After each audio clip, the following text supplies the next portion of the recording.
एक पिढी घडवणारी ही वारकरी संप्रदाय, देश घडवणारा वारकरी संप्रदाय.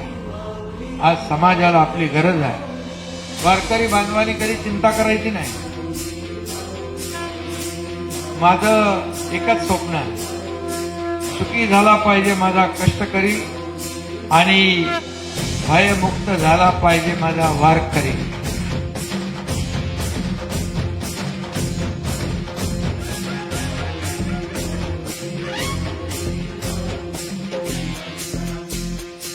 ज्याच्या माग वारकरी तो यशाची शिखर पार करी.